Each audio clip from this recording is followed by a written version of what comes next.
नमस्कार दोस्तों, आपका स्वागत है आज के सेशन में। जैसा कि आप लोग जानते हैं, लास्ट सेशन में हम लोगों ने एंशिएंट इंडिया कवर कर लिया था। अच्छे खासे एमसीक्यूज भी कवर कर लिए थे। पूर्ण रूप से हम लोगों ने एंशिएंट इंडिया खत्म कर दिया था। तो अब एंशिएंट इंडिया के बाद अगला नंबर आता है मेडिवल इंडिया पढ़ने का। तो आज से हम लोग मेडिवल इंडिया के लेक्चर चालू करेंगे। मेडिवल इंडिया, जैसे कि हम लोग जानते हैं, काफी इंटरेस्टिंग टॉपिक है, काफी इंटरेस्टिंग स्टोरीज वगैरह है। लेकिन हमारा, आपका और हमारा पर्पस एंटरटेनमेंट ढूंढने का नहीं है, हमारा पर्पस है सिलेक्शन लेने का। तो सिलेक्शन पॉइंट ऑफ व्यू से, प्रीलिम्स पॉइंट ऑफ व्यू से जो कि इंपॉर्टेंट पोर्शन है उसको कंप्लीट कवरेज कराने का कोशिश होगा ड्यूरिंग दीज लेक्चर सेशंस। तो आज हम लोग इस लेक्चर सेशन का सबसे पहला लेक्चर आपके सामने रखने वाले हैं। तो बिना किसी देरी के स्टार्ट करते हैं आज का सेशन।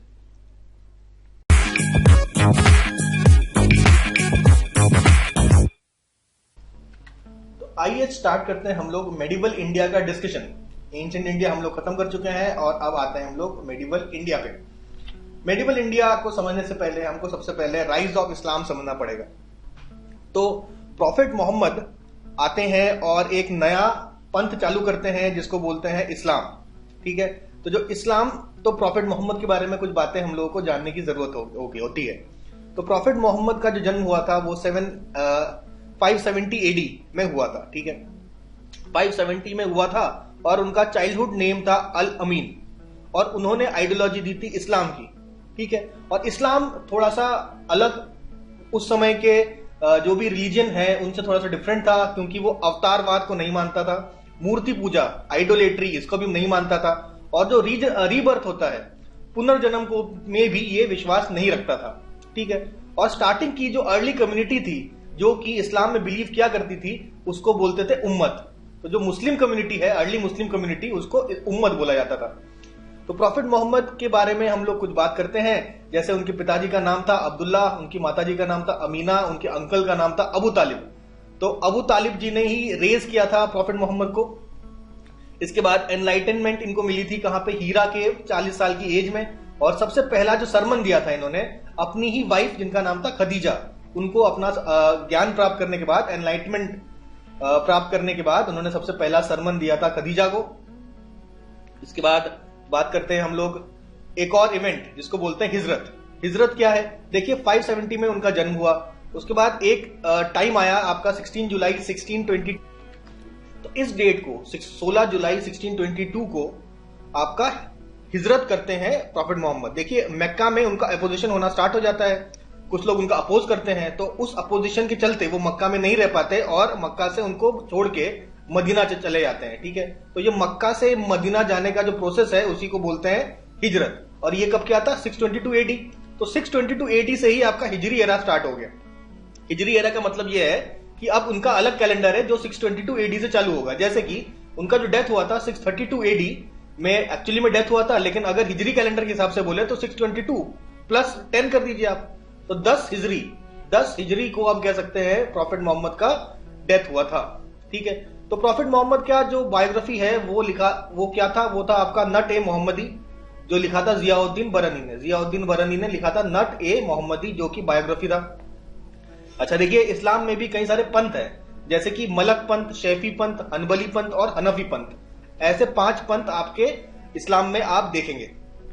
नेक्स्ट अगर बात करें शरीयत क्या होता है, जो इस्लामिक लॉ होता है जिसके अकॉर्डिंग लोगों को रूल किया जाता है उसे कहते हैं शरीयत। तो ये शरीयत जो लॉ है इसको बनाया कैसे था? तो ये जो लॉ है इट इज बेस्ड ऑन सबसे पहले कुरान, सुन्ना, हदीस, इजमा और कयास। अब ये 5 क्या चीज है? देखिए, कुरान इस्लाम का होली बुक है जिसको वर्ड ऑफ गॉड कहते हैं, मतलब डायरेक्ट भगवान से आया है, गॉड से आया है, ऐसा कहा जाता है। ठीक है, और इसको इल्म अल्लाह भी बोलते हैं। 114 सूराज है, सूराज मतलब चैप्टर्स, 114 चैप्टर्स है, हर एक चैप्टर को बोलते हैं सूरा, और इसको कहा गया this is word of God. तो इसके अलावा आपका सुन्ना और हदीस एक प्रकार का टेक्स्ट है जिसमें प्रॉफिट के द्वारा बोली गई बातें और उनके एक्टिविटीज को रिकॉर्ड किया गया है। तो इनको भी बेस लेकर आपका शरीयत लॉ बनाया गया है। इसके अलावा होता है इजमा और कयास। इजमा का मतलब यह है जो रिलीजियस लीडर्स हैं। अब देखिए, कुरान तो डायरेक्ट भगवान की बात हो गई, यहां आपके प्रॉफिट मोहम्मद के वर्ड्स और एक्टिविटीज के हो गया सुन्ना और हदीस। इजमा क्या है? ना प्रॉफिट मोहम्मद ना आपका भगवान, अभी ये कह रहे हैं जो भी आपके रिलीजियस लीडर्स हैं उस टाइम के, उनका जो ओपिनियन है उसको बोला जाता है इजमा। ठीक है, जैसे कि मुजतहिद, शिया कम्युनिटी जो है मुजतहिद जो होते हैं उनको मानती हैं कि रिलीजियस लीडर्स हैं। इसके अलावा जो early law makers of early Islamic period, पुराना इस्लामिक पीरियड है, उनके जो लॉ मेकर्स हैं, उनके जो ओपिनियंस हैं, वो भी इजमा कहलाया जाता है। इसके अलावा आपका कयास, कयास बेसिकली खैर दो अलग अलग टेक्स्ट में मान लीजिए कुछ एक बात लीजी गई है, तो लॉजिक के सिद्धांत पर दोनों को कंपेयर करके, दोनों में सिमिलैरिटी देख के अगर कोई लॉ बनाया जाता है लॉजिक को ध्यान में रखते हुए और सिमिलैरिटीज देखकर, तो उसे कहते हैं कयास। ठीक है, तो ये 5 चीजें हैं, 5 बुक्स हैं, सेट ऑफ बुक्स हैं जिनको बेस्ड करके बनाया जा जो लॉ बनाया गया है उसे कहते हैं शरीयत लॉ, जो कि एक इस्लामिक लॉ है। नेक्स्ट अगर हम बात करें गाजी, आप देखिए पूरे मेडिवल इंडिया में अब देखेंगे ये जो शब्द है गाजी, इसका इस्तेमाल काफी ज्यादा हुआ है। तो गाजी कौन है? गाजी वो है जो इस्लाम के लिए लड़ता है, इस्लाम को प्रोटेक्ट करने, उसे स्प्रेड करने के लिए जो फाइट करता है। किसके अगेंस्ट? जो इस्लाम को फॉलो नहीं करते उनके अगेंस्ट। ठीक है, नॉन बिलीवर्स ऑफ इस्लाम, तो उनको कहते हैं गाजी। प्रोटेक्ट करना और स्प्रेड करना ऑफ इस्लाम। तो उनको क्या सैलरी मिलती थी? तो सैलरी नहीं मिलती थी। जो भी सुल्तान था उनके आर्मी में गाजी हुआ करते थे, सैलरी नहीं मिलती थी, लेकिन जो उनका खम्स टैक्स, एक प्रकार का टैक्स होता था, खम्स टैक्स, उनका उसका शेयर दिया जाता था किनको? गाजी को। ठीक है, अब देखिए इंडिया में कई लोगों ने गाजी का टाइटल लिया है, जैसे सबसे पहले आते हैं महमूद गजनवी। ठीक है, इसके अलावा गियासुद्दीन तुगलक। तो पहली बार दिल्ली सुल्तनत के सुल्तान, अगर आपसे पूछा जाए कौन ऐसे पहले सुल्तान ऑफ दिल्ली सल्तनत है जिसने गाजी का टाइटल लिया, तो वो है गियासुद्दीन तुगलक। ठीक है, गजनवी हो गया, तुगलक, गियासुद्दीन तुगलक हो गया। फिर आपका 1451 एडी में बहलोल लोधी भी गाजी का टाइटल लेता है। इसके अलावा बाबर भी लेता है आपका 17 मार्च 1527 को, जब खानवा की लड़ाई हुई थी उसमें बाबर भी आपका गाजी का टाइटल लेता है। तो ये 4 मेन लोग हैं जिन्होंने गाजी का टाइटल लिया है। आगे बढ़ते हैं, तो अब देखिए यहां पे प्रॉफिट मोहम्मद का टाइम हमने देख लिया, प्रॉफिट मोहम्मद का डेथ भी देख लिया, 632 एडी में हुआ था। तो प्रॉफिट मोहम्मद के बाद प्रॉफिट मोहम्मद ने अपने टाइम पे किसी को ऐसे अपॉइंट नहीं किया था कि सक्सेसर कौन होगा। ठीक है, तो प्रॉफिट मोहम्मद के बाद के जो सक्सेसर्स हैं, जिनको रिप्रेजेंटेटिव्स ऑफ गॉड भी बोलते हैं या खलीफा राशिदीन भी बोलते हैं, जैसे कि सबसे पहले खलीफा थे अबू बकर, उसके बाद उमर, फिर उस्मान और फिर अली। तो अली जो है, और ये बेसिकली ये चारों ही आपके कंपेनियंस ऑफ द प्रॉफिट थे, प्रॉफिट के कंपेनियंस थे। ठीक है, इनमें से एक जो था अली की शादी हो जाती है फातिमा से, जो she is the daughter of the prophet. Prophet Muhammad की जो डॉटर है फातिमा, उनसे अली की शादी हो जाती है। ठीक है, तो ये 4 आपके जो सबसे पहले खलीफा थे उनको खलीफाए राशिदीन भी बोला जाता है। अब आते हैं जजिया टैक्स के बारे में। देखिए मेडिवल इंडिया में जजिया टैक्स लिया जाता था, जो इस्लाम को नहीं मानने वाले लोगों से जजिया टैक्स वसूला जाता था। सारे रूलर्स नहीं, कुछ रूलर्स ये जजिया टैक्स लगाते हैं, कुछ एबॉलिश करते हैं, उसके बारे में ये डिस्कशन करते हैं हम लोग। देखिए सबसे पहला जो मुस्लिम अटैक हुआ था वो हुआ था भाई मोहम्मद बिन कासिम, इसके बारे में आगे भी पढ़ेंगे। तो एक देवल रीजन है सिंध का, सिंध पे अटैक किया था मोहम्मद बिन कासिम ने। तो देवल रीजन ऑफ सिंध में इन्होंने सबसे पहले जजिया लगाया था मोहम्मद बिन कासिम ने। इसके बाद फिरोज शाह तुगलक ने भी आपका एक जजिया टैक्स लगाया। एक खरज टैक्स ऑलरेडी होता था, उस खरज टैक्स से अलग एक जजिया टैक्स लगाया था। पहले वो ब्राह्मण पे नहीं लगता था, और उसके बाद फिरोज शाह तुगलक के टाइम पे ब्राह्मण्स पे भी जजिया टैक्स लगाने लगे। और ऑब्वियसली ब्राह्मण्स ने इसके अगेंस्ट हंगर स्ट्राइक भी किया, लेकिन कुछ फायदा नहीं हुआ। इन द एंड बाद में जजिया देना ही पड़ा। तो फिरोज शाह तुगलक ने लगाया था जजिया, मोहम्मद बिन कासिम, फिरोज शाह तुगलक। फिर आते हैं सिकंदर लोधी। सिकंदर लोधी ने भी लगाया था आपका जजिया। उसके बाद अहमद शाह आता है। अहमद शाह बेसिकली गुजरात का रूलर हुआ करता था। 1417 से 1442 एडी तक अहमद शाह ने रूल किया था गुजरात पे, और इसने भी लगाया था जजिया। इसके बाद शेरशाह सूरी ने भी जजिया लगाया था। हालांकि जजिया नाम से टैक्स नहीं वसूला जाता था, ये सिटी टैक्स नाम से ये टैक्स वसूला जाता था। तो ये कुछ रूलर्स थे जिन्होंने आपका जजिया लगाया था। अब देखिए जजिया किसने हटाया था, तो देखिए अलाउद्दीन नाम के एक रूलर थे 1347 से 1358 में, वो first Muslim ruler to abolish jizya. ठीक है, बहमनी किंगडम आगे पढ़ेंगे, तो उसमें अलाउद्दीन नाम के एक राजा थे जिन्होंने जजिया हटाया था। सब फर्स्ट मुस्लिम रूलर थे जिन्होंने जजिया हटाया, याद रखिएगा नाम है अलाउद्दीन, बहमनी किंगडम के। फिर बात करते हैं कश्मीर में सिकंदर शाह ने इंपोज किया था जजिया, लेकिन जैनुल अबिदीन, जिसको हिस्टोरियंस कहते हैं अकबर ऑफ कश्मीर, 1420 से लेकिन 1472 तक उन्होंने कश्मीर पे राज किया था जैनुल अबिदीन ने, और इन्होंने आपका जजिया को एबॉलिश किया था। अब आते हैं मुगल्स की बात।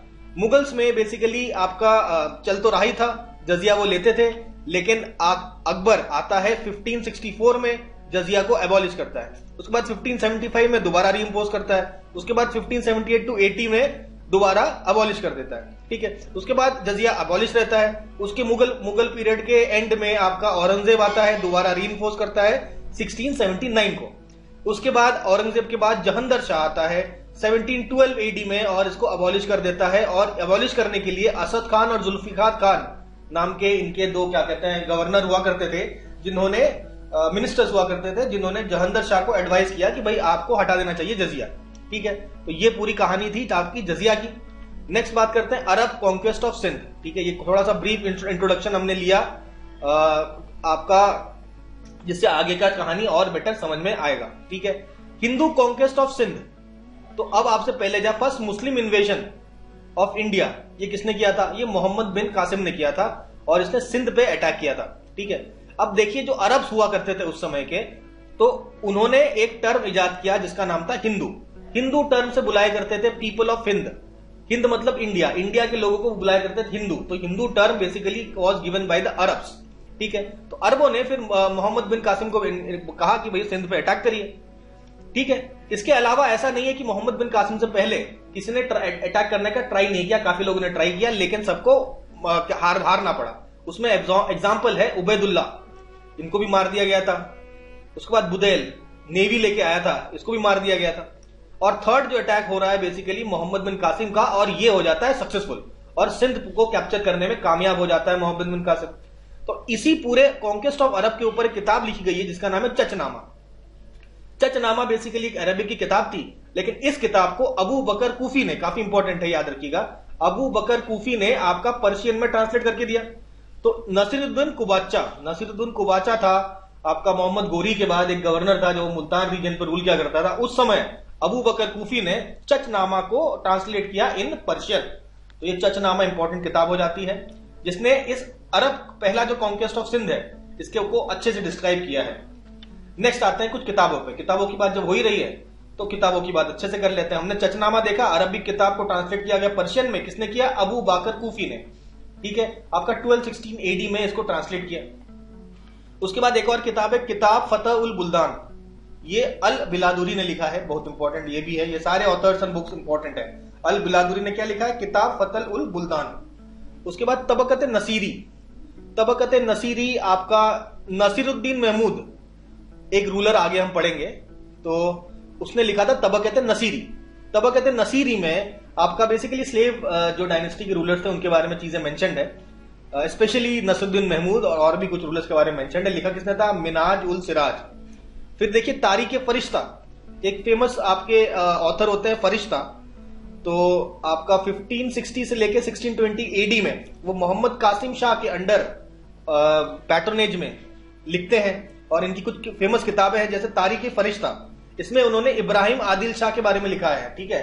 इब्राहिम आदिल शाह के बारे में मेंशन्ड है तारीख फरिश्ता में। और गुलशन इब्राहिमी, तो ये आपका ये इब्राहिम आदिल शाह के बारे में ये भी है, गुलशन इब्राहिमी और तारीख फरिश्ता, ठीक है। ये कुछ किताबें हैं, इनके बुक्स एंड ऑथर्स में आपका नाम इंपॉर्टेंट है तो यहां पे हमने मेंशन कर दिया। आगे दोबारा कहानी पे आते हैं, हमारे मोहम्मद बिन कासिम की कहानी। अब देखिए मोहम्मद बिन कासिम का जो पहले तो हम देखेंगे सिंध को किस तरीके से जीता, इसको देखेंगे। तो देखिए 711 में इन्होंने अटैक कर दिया सिंध पे। सिंध के उस समय रूलर हुआ करते थे दाहिर। दाहिर के जो पिताजी का नाम था उनका नाम था चच। चच के बेटे थे दाहिर, यही चच से आपका चचनामा आया, ठीक है। चच के बेटे दाहिर, दाहिर के बेटे जयसिंह, तो ये याद रखिएगा। दाहिर उस समय रूल किया करते थे आपके सिंध पे। सिंध पे दाहिर का, राजा दाहिर का रूल हुआ करता था। और ये जो अटैक ऑन सिंध है इसमें पहली बार आपका मैंगोनेल्स का इस्तेमाल किया गया। मैंगोनेल्स क्या होते हैं? ये देखिए, ये जो आप देख रहे हैं मशीन, यहाँ पे कोई एक बॉल्स या मतलब यहाँ पे कुछ जलने वाला पदार्थ, इसको आग लगा के फेंक दिया जाता दुश्मनों पर। तो इसका इस्तेमाल आपका पहली बार किया गया था during the conquest of Arab. तो अब क्या मोहम्मद बिन कासिम सबसे पहले देवल पे को जीतता है और वहां जजिया लेना स्टार्ट करता है। फिर नीरन, सहवान, ये तो हमने देवल पहले भी देखा जजिया वाले टॉपिक में। सहवान में राजा दाहिर के जो कजिन है जिसका नाम था बाजहारा, वो रूल कर रहा था, उसको हराता है। उसके बाद सीसम जीतता है। फिर आता है रावार में। रावार में खुद राजा दाहिर लड़ते हैं रावार में और मर जाते हैं। उसके बाद राजा दाहिर की वाइफ रानी बाई भी काफी बहादुरी से लड़ती हैं, लेकिन फिर वो भी हार जाती हैं। इन द एंड रानी को जौहर करना पड़ जाता है। उसके बाद ब्राह्मणवाद में जो दाहिर के बेटे हैं जय सिंह, वो लड़ते हैं लेकिन वो भी हार जाते हैं। फाइनली वार खत्म होने के बाद वो इस्लाम में कन्वर्ट हो जाते हैं। ठीक है, तो मोहम्मद बिन कासिम इसके बाद अलोर या अरोर, जो कि राजा दाहिर का कैपिटल हुआ करता था, उसको कैप्चर करता है, फिर सिक्का कैप्चर करता है। तो अलोर और अरोर जीतने के बाद सिंध में जो विक्ट्री है कंप्लीट हो जाती है of Muhammad bin Qasim. Sindh victory के बाद अब मोहम्मद बिन कासिम यहां पे नहीं रुकता, फिर आगे अटैक करता है। ये देखिए आपके चच, ये आपका सिंध वाला रीजन है ना, ये सिंध वाला रीजन यहां पे आप देख सकते हैं, ये आपका कैलिफेट है। और कैलिफेट ही मोहम्मद बिन कासिम को सेंड करता है सिंध को जीतने के लिए। आगे बढ़ेंगे, देखिए सिंध जीत चुका है अभी मोहम्मद बिन कासिम, और अब वो कह रहा है कि अब हम करेंगे अटैक मुल्तान पे। और मुल्तान भी 713 में 712 एडी में सिंध जीत लेता है। 713 में मुल्तान भी जीत लेता है। ये इसकी आखिरी विक्ट्री होती है। हालांकि प्लान तो बनाया था कासिम ने कि 10,000 कैवलरी यानी कि घुड़सवार अबू हाकिम के अंडर ये कन्नौज को भेजेगा जीतने के लिए, लेकिन उससे पहले ही कासिम मर जाता है और मुल्तान तक ही ये कैप्चर कर पाता है। मुल्तान कैप्चर करने के बाद लोग खुश हो जाते हैं। ये लोग क्यों? क्योंकि उसको सिटी ऑफ गोल्ड कहा जाता है। बहुत सारा गोल्ड आपको मुल्तान में मिला इसे, और जिसको लूट के ले गए, तो मुल्तान को सिटी ऑफ गोल्ड कहा जाता था। अरब ट्रैवलर्स जो ट्रैवल करते थे मुल्तान में, उसको बोला जाता था गोल्डन हाउस। तो अगर आपसे पूछा जाए गोल्डन हाउस किसको कहा बुलाया जाता था या सिटी ऑफ गोल्ड किसको बुलाया जाता था, तो जवाब है आपका मुल्तान को। ठीक है, तो यहां हमने देखा मोहम्मद बिन कासिम का 8th सेंचुरी की बात कर रहे हैं यहां पे। तो 8th सेंचुरी से लेकर आपका 11वीं सेंचुरी तक ऐसा कुछ खास अटैक हुआ नहीं। 11वीं सेंचुरी के बाद से आपका टर्क इन्वेजन प्रॉपर होना स्टार्ट होता है, जो कि सबसे पहले महमूद गजनवी के द्वारा किया जाता है और उसके बाद मोहम्मद घोरी के बाद किया जाता है। इस टर्क इन्वेजन को कुछ हिस्टोरियंस रूरल रेवोल्यूशन और अर्बन रेवोल्यूशन बोलते हैं। मोहम्मद हबीब नाम का एक हिस्टोरियन है जो कहता है इसे रूरल रेवोल्यूशन या अर्बन रेवोल्यूशन। इसके अलावा लेन पूल नाम के एक हिस्टोरियन है जो इसे यूनिक मूवमेंट कहते हैं। ठीक है, टर्क इन्वेजन को।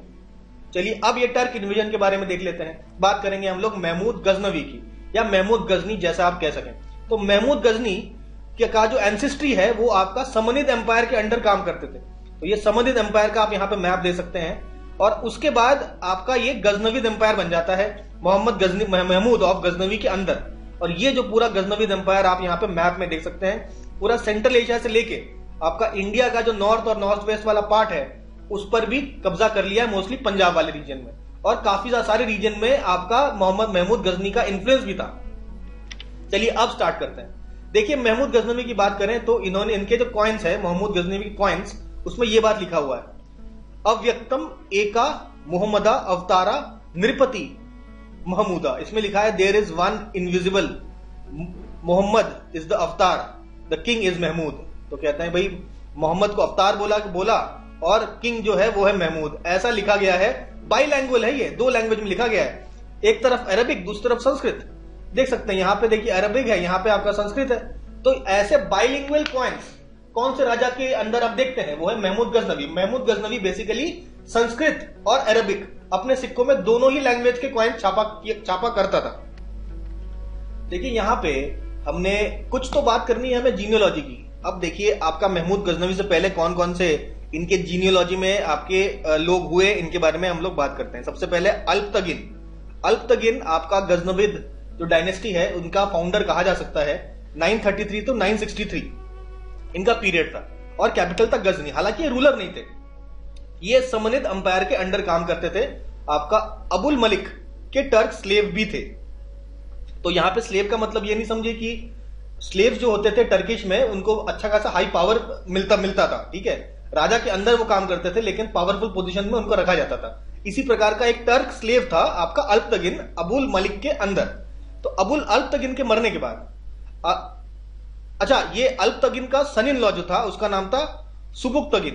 ठीक है, तो अल्पतगिन के मरने के बाद कुछ समय के लिए गुलाम पिरई रूल करता है। गुलाम पिरई के थोड़े से कुछ दिनों बाद ही आप देख सकते हैं, देखिए 963 से लेके 977 के बीच में यहाँ पे गुलाम पिरई, और थोड़ा सा पॉलिटिकल इंस्टेबिलिटी रहती है। उसके बाद आते हैं सुबुक्तगिन को अमीर उल उमरा भी बोला गया है। ठीक है, अमीर उल उमरा और ये आपके यमनी डायनेस्टी, जो जो आपका गजनवी की जो डायनेस्टी है उसे यमनी डायनेस्टी बोलते हैं, ठीक है, उसका फाउंडर होता है कौन? सुबुक्तगिन, ठीक है। लेकिन फिर भी ये भी कहीं ना कहीं समनिद एम्पायर के सबॉर्डिनेट ही था, ठीक है। फाइनली सुबुक्तगिन के बाद आता है महमूद गजनवी, और महमूद गजनी या महमूद गजनवी जो कह लीजिए, तो ये 998 से लेके 1030 तक रूल करता है। इसको यामिन उद दौला, यामिन उल मिल्ला भी बोला जाता है। यामिन उल मिल्ला, इसको अल कासिम बिल्ला, एक बगदाद का कैलिफ था जिसने इसको नाम दिया था यामिन उल मिल्ला, यामिन उद दौला, ठीक है। तो ये सब जो टाइटल्स हैं किसके हैं? महमूद गजनी के। इसके अलावा सुल्तान आजम, ये टाइटल भी महमूद गजनी लेता है। तो हमने अब जीनियोलॉजी पता चल गया और कॉइन्स के बारे में इसके बाद थोड़ा सा आइडिया लगा। आगे बढ़ेंगे तो अब बात करते हैं गजनी ने किस तरीके से इंडिया पर अटैक करना चालू किया, ठीक है। 1001 एडी की अगर हम बात करें तो सबसे पहला अटैक इसने किया था आपका, वहां पे शाही डायनेस्टी हुआ करती थी, शाही डायनेस्टी हुआ करती थी, और आपका पेशावर में, बैटल ऑफ पेशावर बोलते हैं इसमें, इस बैटल ऑफ पेशावर में आपके जो शाही डायनेस्टी, अच्छा शाही डायनेस्टी के बारे में कुछ बातें जान के लेते हैं। तो कैपिटल इसका था उद्बंद। इसके दो राजा काफी फेमस है जिनसे लड़ाई करता है आपका गजनी। पहला होता है जयपाल, जयपाल को हरा देता है बैटल ऑफ पेशावर में, ठीक है। उसके बाद इसका जो लड़का है शाही डायनेस्टी का अनंतपाल, अनंतपाल 1008-9 में दोबारा पावर अर्जित करके लड़ाई करता है बैटल ऑफ चच, लेकिन इसमें आपका आनंदपाल की हार हो जाती है और गजनी जीत जाता है। अच्छा देखिए, शाही डायनेस्टी को हराया था, और ये आपका बेसिकली इनको कुशान किंग के डिसेंडेंट का कहे गए हैं। शाही डायनेस्टी को कुशान किंग का डिसेंडेंट, कुशान किंग कनिष्क का डिसेंडेंट भी बोला गया, किसके द्वारा? अल बरूनी के द्वारा। अल बरूनी बेसिकली मोहम्मद गजनी के अंदर ही, महमूद गजनी के अंदर ही एक पोएट था, उसके कोर्ट का पोएट था अल बरूनी, ठीक है, उसके साथ ही आया था इंडिया पे अटैक करने, ठीक है। अब देखिए, ये आपका हिंदू शाही डायनेस्टी को हराने के बाद अगला जो अटैक होता है वो होता है मुल्तान में। मुल्तान में शिया कम्युनिटी के कर्मठियाज अबुल फतह दाऊद रूल करता था, और इसको महमूद गजनी ने हरा दिया। उसके बाद पंजाब की तरफ बढ़ के नगरकोट को लूटता है महमूद गजनी, और यहाँ पे हिंदू राजाओं का एक यूनियन बनता है और बैटल ऑफ तलवडी लड़ी जाती है। ऑब्वियसली इसमें भी गजनी हरा देता है। इसके बाद थानेसर जैसे में एक चक्र स्वामी मंदिर है, उसको भी लूटता है महमूद गजनी। ये है 1014 की बात। तो अब देखिए, अब ये सिंध से ये जो आपका शाही डायनेस्टी कहां पे रूल क्या करती थी, देखिए यहां पे आप देख सकते हैं मैप में, ये है आपका हिंदू शाही डायनेस्टी, ठीक है। जहां पे आपके दो जो रूलर्स जिसके बारे में जयपाल और आनंदपाल के बारे में हमने बात की, वो रूल किया करते थे, ठीक है। अभी जो हिंदू शाही डायनेस्टी के में ही आप बेसिक अफगानिस्तान का भी कुछ रीजन यहाँ पे है, और पेशावर इस एरिया में आपका कहीं पेशावर है, तो यहीं पे आपका होता है बैटल ऑफ पेशावर। सबसे पहला बैटल ऑफ पेशावर आपका जयपाल के साथ, ठीक है, बाद में आपका आनंदपाल के साथ होता है। मुल्तान देखिए कहां पर है, बीच में आपका मुल्तान है, सबसे साउथ में आपका आ जाता है सिंध। तो ये कुछ एरियाज आपको मैप में भी पता होने चाहिए। तो हिंदू शाही डायनेस्टी आपका पंजाब में भी था, देखिए ये पंजाब वाला रीजन है, पंजाब वाला, ये अभी करंटली पाकिस्तान वाला रीजन, पेशावर वाला रीजन, और अफगानिस्तान वाला रीजन भी तो है। ये पेशावर आपका बेसिकली अभी के मॉडर्न डे पाकिस्तान और अफगानिस्तान के बीच में ही है, ठीक है। आगे बढ़ेंगे, अब हम लोग बात करते हैं आपका और कहां अटैक करता है महमूद गजनी। फिर लोकोट एक्सपीडिशन बेसिकली अब गजनी चाहता है कि वो कश्मीर को कैप्चर करे, लेकिन कश्मीर में जाता है, वहां पे हार जाता है, उसका जो मिशन होता है वो अनसक्सेसफुल कर दिया जाता है। फिर दोबारा ये आपका गंगा वैली, इन सब एरियाज में आपका फोकस करता है। तो 3 बार ये गंगा वैली को अटैक करता है, आपका बारन, मथुरा, वृंदावन, कन्नौज, इन एरियाज पर अटैक करता है। यहाँ पे मेनली मथुरा में आपका टेम्पल्स को डिस्ट्रॉय करता है। इवन जो मथुरा का आर्ट काफी फेमस हुआ करता था, उसको भी काफी क्षति पहुंचती है because of the attack, invasion of Mahmud Ghazni. तो बारन नाम की जगह जो अभी करेंटली बुलंदशहर है, आपका मथुरा में जो रूलर उस समय हुआ करता था चंद्रपाल, तो ये करता है। इसके बाद मतलब जम्मू कश्मीर का जो अटैक है उसका विफल होने के बाद सीधा ये गंगा वैली पे अटैक करता है 3 बार, ठीक है। इसके अलावा देखिए आपका 1019 में कलिंजर का किला, जो कि अभी करंटली बांदा यूपी में है, तो कलिंजर के किला को जीतता है। और फिर आ जाता है आपका जस्ट नीचे बुंदेलखंड रीजन में चंदेलास का रूल हुआ करता था। चंदेलास के रूलर हुआ करते थे विद्याधर गजनी के अटैक को रेजिस्ट करता है और इसी दौरान लड़ाई करते समय इसने महमूद जो था उसकी ब्रेवरी की काफी तारीफ की थी, जिससे महमूद खुश हो जाता है और 14 फोर्ट्स गिफ्ट कर देता है विद्याधर को और वापस चला जाता है। ठीक है, वापस जाके ये पंजाब को जो है, पंजाब को जिस समय अभी तो अटैक किया था लेकिन वो गजनी के एम्पायर में मिला लेता है पंजाब को। ये बात हो रही है आपका 1022 एडी की। इसके बाद 1025 में आते हैं। 1025 का डेट काफी इंपॉर्टेंट हो जाता है क्योंकि इसी समय गजनवी महमूद गजनी अटैक करता है गुजरात में सोमनाथ टेम्पल और सोमनाथ टेम्पल को डिस्ट्रॉय कर देता है। और इसी बीच में कहीं मतलब कुछ जगह आप देखेंगे जाटों के साथ इसकी लड़ाई होती है। ठीक है, जाट इसको काफी ज्यादा टेंशन देते हैं तो, लेकिन फिर वापस चला जाता है गजनी और 1027 में जाटों से लड़ने के लिए दोबारा वापस आता है। आपके जो जाट के सिंध थे उसको पनिश करने के लिए दोबारा इनसे लड़ाई करता है। उसके बाद 1030 में इसकी डेथ हो जाती है। इसका वजीर का क्या नाम था? ख्वाजा अहमद। ख्वाजा अहमद वजीर था महमूद गजनी का। और एक हिस्टोरियन है Sir Henry Elliot. Sir Henry Elliot की अगर मानी जाए तो उसने इंडिया पे 17 बार अटैक किया था, 1000 से लेके 1026 तक 17 टाइम्स ही अटैक्ड इंडिया को 17 बार इन्वेड किया था महमूद गजनी ने। तो महमूद गजनी के टाइम पे वैसे तो काफी डिस्ट्रक्शन होता है लेकिन कई सारे स्कॉलर्स आपके गजनी के टाइम पे प्रेजेंट थे। उनमें से सबसे इंपॉर्टेंट है आपका अबू नस्तारा उतबी, जिसने तारीख यमनी या किताब यमनी लिखी है। तारीख यमनी या किताब यमनी किसने लिखी है? उतबी ने। फिर आते हैं फिरदौसी। फिरदौसी ने लिखी है शाहनामा, पर्शियन में लिखी है, इसमें 1000 वर्सेस हैं और फिरदौसी को होमर ऑफ पर्शिया भी बोला जाता है। उतबी के बाद आता है फिरदौसी। ठीक है, फिरदौसी के बाद आपका अबुल फजल अल बैकाकी। तो अबुल फजल बैकाकी ने लिखी है तारीख सुबुक्तगिन। तारीख सुबुक्तगिन किसने लिखी है? अबुल फजल अल बैकाकी हो गया। फिरदौसी का आपका शाहनामा हो गया। या किताबुल यमनी आपका किसका था? अब्दुल नस्राय उतबी। इसके अलावा कुछ और स्कॉलर्स थे, फराबी, तूसी, उसरी, फरूकी। और सबसे फेमस स्कॉलर जो कि महमूद गजनवी के कोर्ट में था उसका नाम था अल बरूनी।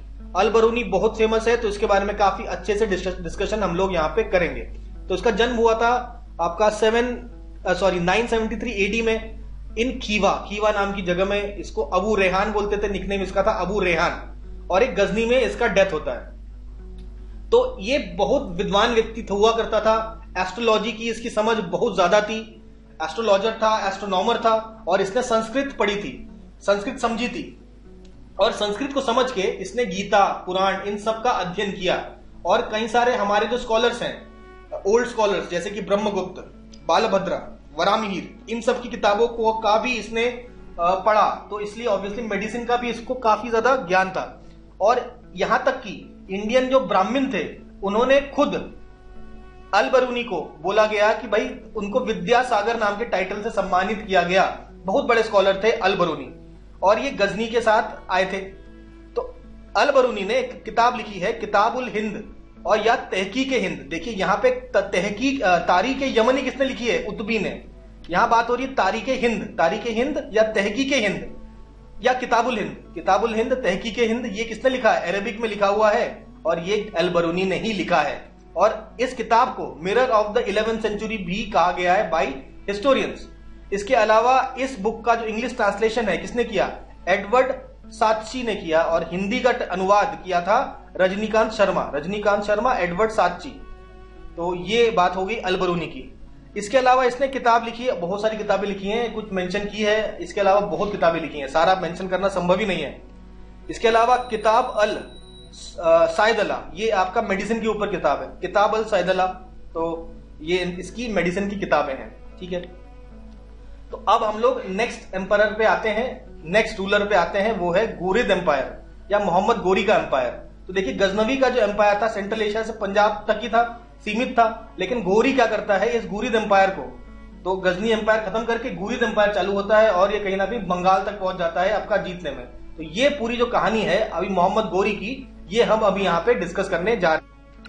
मोहम्मद गोरी के जो डायनेस्टी का नाम था उसका नाम था सहसबनी डायनेस्टी।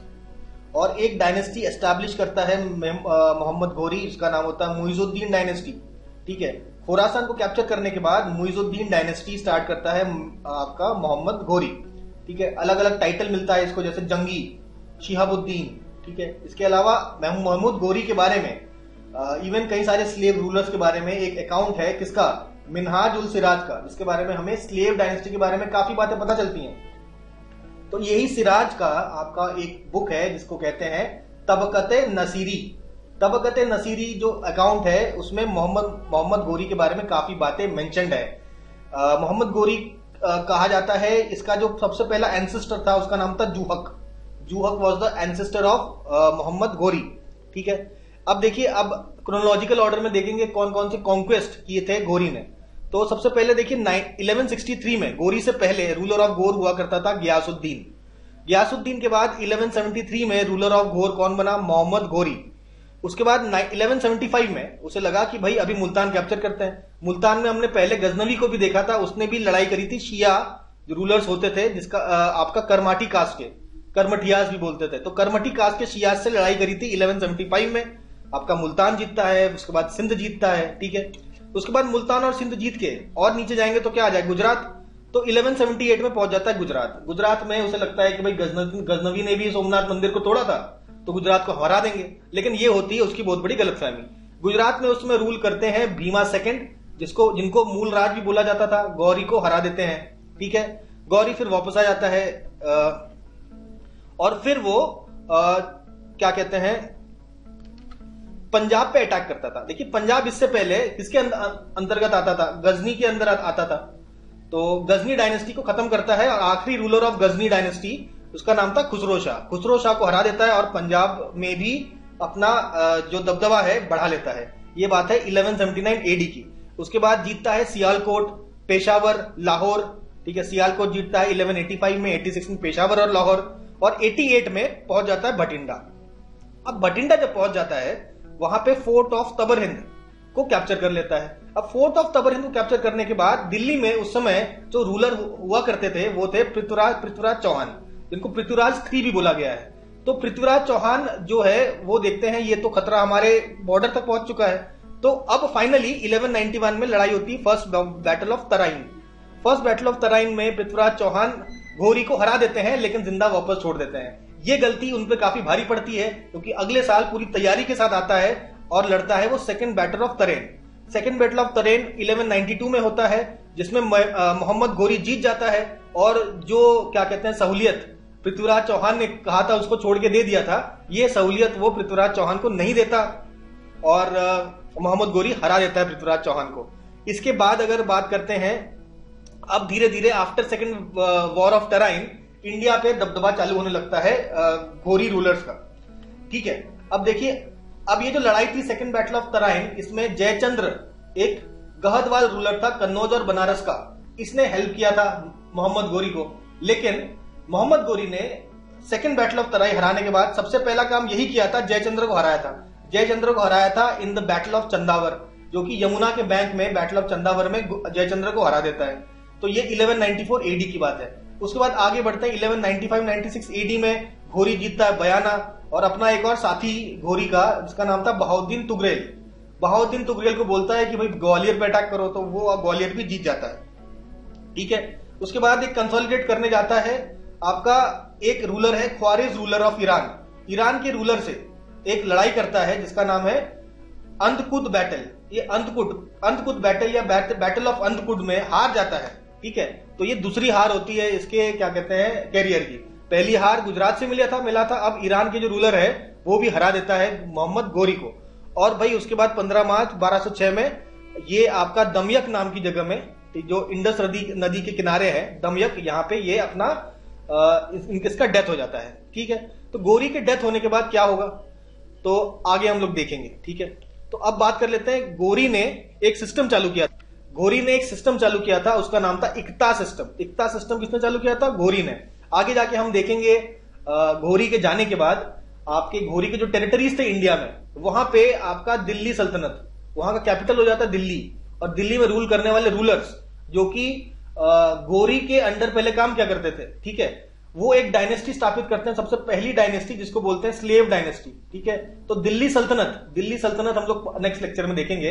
तो आज के लेक्चर में हम लोग यहीं तक कंप्लीट करेंगे, ठीक है, मोहम्मद गोरी के अटैक तक, ठीक है। तो मोहम्मद गोरी स्टार्ट करता है इक्ता सिस्टम, जो आगे जाके दिल्ली सल्तनत के जो रूलर्स हैं वो इक्ता सिस्टम को और ज्यादा डेवलप करेंगे। इसके ऊपर चर्चा हम लोग आगे और भी करने जा रहे हैं। कुछ courtiers, important courtiers of Mohammad Ghori was Fakhruddin राजी और नजामी उरूजी।